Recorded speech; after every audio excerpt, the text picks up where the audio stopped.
Restoran terapung yang berada di bantaran Sungai Martapura atau tepat berada di depan kantor pemerintah Kota Banjarmasin diresmikan Wali Kota Banjarmasin Baisukan Senin 21 September 2020. Restoran yang diharapkan mampu menjadi destinasi wisata baru berbasis sungai ini diinisiasi oleh gabungan 21 koperasi komersial se-Banjarmasin. Pemirsa, berikut kabar selengkapnya.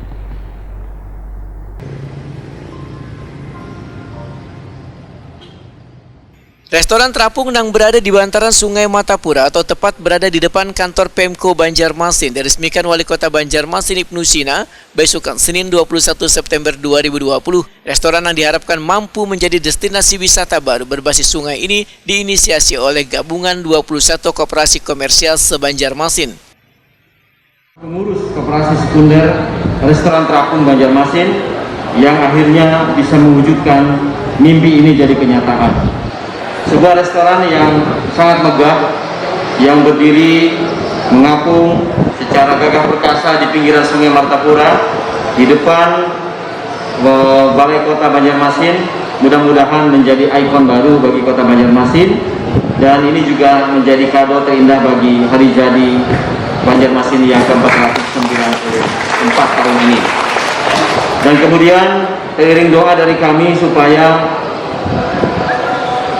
koperasi ini, restoran terapung ini bisa berhasil, sukses, walaupun Pak Marno bilang 2 tahun.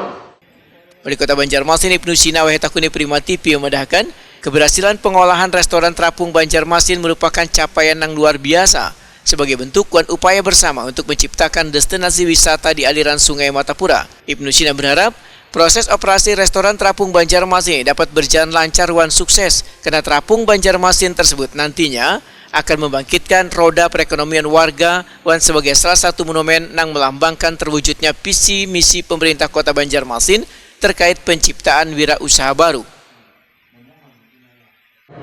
Selamat dan sukses untuk 21 koperasi sekunder yang bergabung dalam koperasi restoran terapung Banjarmasin yang hari ini sama-sama kita menyaksikan peresmian restoran terapung Banjarmasin sebagai salah satu juga kado untuk hari jadi Kota Banjarmasin yang ke-494 tahun 2020. Pemilik saham dari restoran ini adalah seluruh anggota koperasi.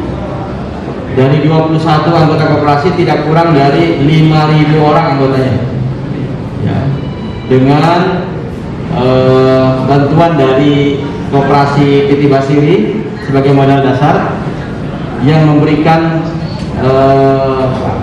tongkang ini sebagai saham utama mereka, sehingga ini bisa kita wujudkan dan mudah-mudahan menjadi salah satu ikon ya, untuk kuliner Banjar dan juga wisata Banjarmasin. Sementara itu, Ketua Koperasi Restoran Terapung Banjarmasin Sumarno memedahkan pembangunan restoran terapung Banjarmasin ini hasil dari kolaborasi puluhan koperasi yang ada di Banjarmasin, sedangkan biaya pembangunannya sebesar 1,2 miliar rupiah yang berasal dari anggota koperasi wan jua sponsor. Menurut Sumarno, restoran terapung Banjarmasin memiliki legalitas hukum yang sudah terpenuhi di antaranya surat keterangan domisili tempat usaha, nomor induk usaha, surat usaha kampung wisata, surat pernyataan pemanfaatan PIDIPA, dan surat pemantauan pemanfaatan lingkungan hidup.